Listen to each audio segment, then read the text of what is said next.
নমস্কার, আমি চন্দ্রানী। কেমন আছেন সবাই? আপনারা যে উদ্ভিদটি দেখছেন এর ঔষধি গুণের সাথে সাথে এটি একটি সুগন্ধি উদ্ভিদ, যা আপনি আপনার রান্নায় ব্যবহার করতে পারেন রান্নার স্বাদ ও গন্ধ দ্বিগুণ বাড়ানোর জন্য। এই গাছটির নাম কারি পাতা।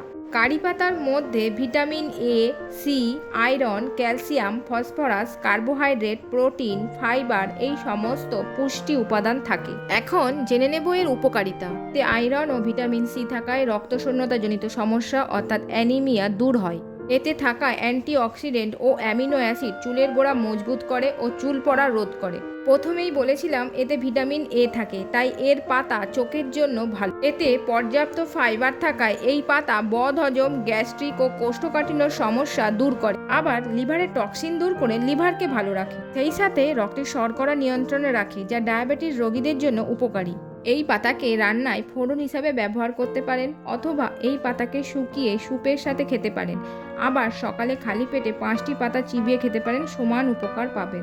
আরও এই রকম ইনফরমেটিভ ভিডিও পেতে চ্যানেলটা সাবস্ক্রাইব করে আমাদের সাথে জুড়ে থাকুন। সবাই ভালো থাকবেন, সুস্থ থাকবেন।